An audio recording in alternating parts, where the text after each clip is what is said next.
Beep, beep, beep, beep, beep, beep, beep. Welcome to the court of the Edijester. How you doing? All right, good peeps. Today's subject, the educations thereof of the younglings. Education. Right, okay. So we've got old Bridget Phillipson, who's running the curriculum review, which if you don't know about this, you ought to go and have a look, really, especially if you're a parent. I don't know, is it me or do parents not understand the nuance of education? I do wonder. Because I've had a look at this curriculum thing that's going on, and you might want to have a look as well, because it's just a joke, right? It's just a joke. All she does is rattle on about send pupils, right? Now, special educational needs, right, without a shadow of a doubt, are something that we should deal with. I mean, we need to have really good send schools and really good send provision that is predicated on equality of opportunity, the idea that anybody can be given what they need to succeed in whatever field that may be. Okay, it doesn't matter what the field is, right? So let's not get involved in arguments about, well, academia, they can push them towards university is better than pushing them towards being the best plumber, the best baker, the best decorator, or for that matter, the best bean collector. It really, really doesn't matter. Find something that somebody's likely to be good at, and then enable them to be good at it. It is really basic stuff. Except we have a problem. And the problem is Labour's obsessive belief in inclusivity, right? Inclusivity. So they want to include everybody in the same schools. I mean, this is what the attack on private education is all about. They want to include people who are not capable of doing certain things in with people who are capable of doing certain things. It makes the teacher's life a nightmare. All right, and so I'm hard-nosed about this. Right, I'm sure people already know this. Warrior teachers certainly do. I'm really hard-nosed about this, right? I don't know anything about nippers. Okay, that was never my field of education. My field of education is predominantly interested with adults, and for all intents and purposes, from an educational perspective only, once you hit 13, you can learn just as well as somebody who's 40. Right? Doesn't mean you can learn at the same rate. It doesn't mean you learn at able to learn for the same period of time, but it means that you have the capacity to learn in the same way. This is basic Piaget. It's basic child development. And I do wonder whether most parents know about this.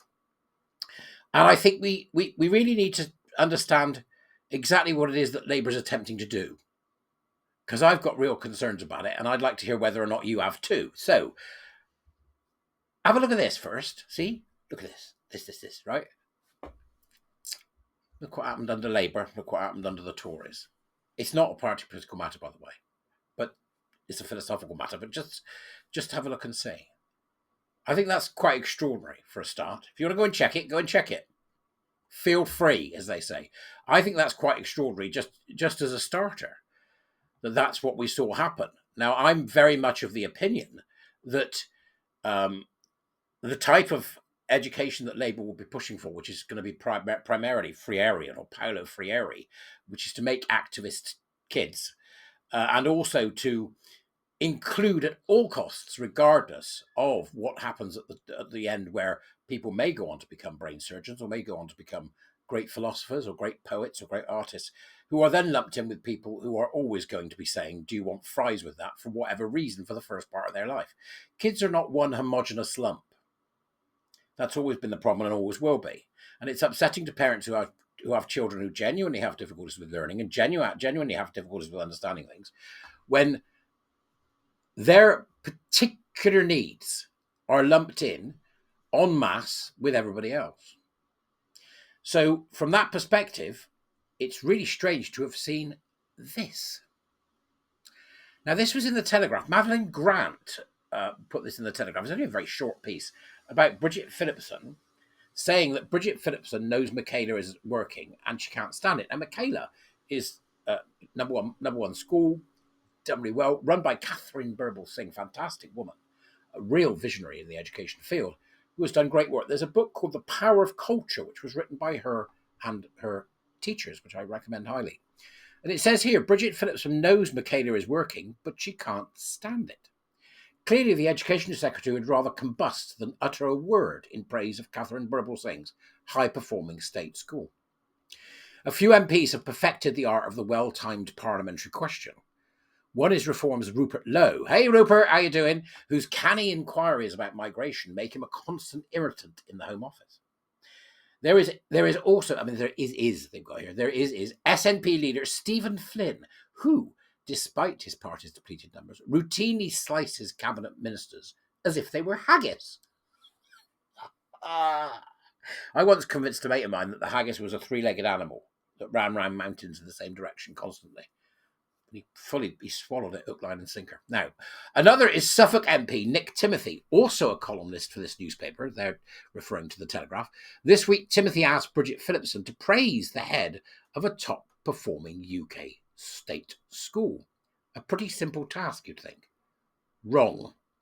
Phillipson steamed like a recently boiled kettle and with barely disguised fury read out an unrelated quote from the 2017 Tory manifesto co-authored by Timothy, presumably intended as some sort of gotcha.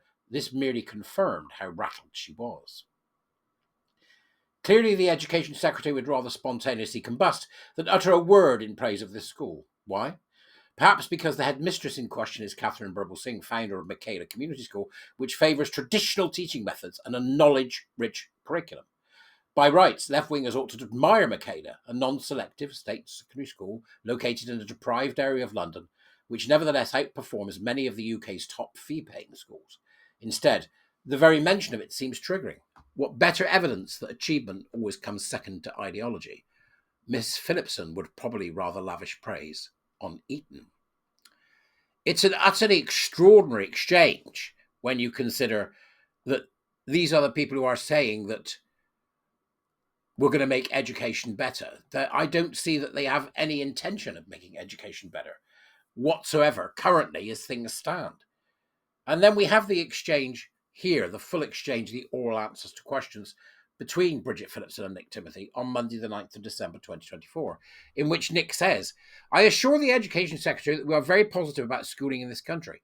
I'm that sure she will want to thank all school leaders for their work to help English schools to soar up the rankings for the program for international student assessment and program for international student assessment rankings called PISA and TIMSS. But will she join me in sending personal congratulations to Catherine Birbalsingh, whose approach to discipline, the curriculum and teacher-led instruction makes her school, Michaela, the best in the country? To which Phillipson replied, I will always celebrate the fantastic work of our school leaders and teachers. She just can't help herself, can't she? Oh God, I've got to say something good about somebody with whom I'm ideologically different.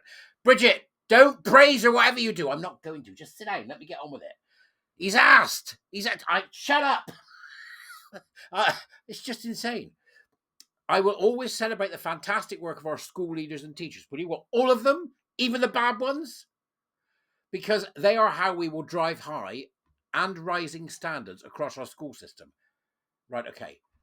We don't want to drive high and rising standards across the school system, Bridget. I'm sorry, but that's a myth.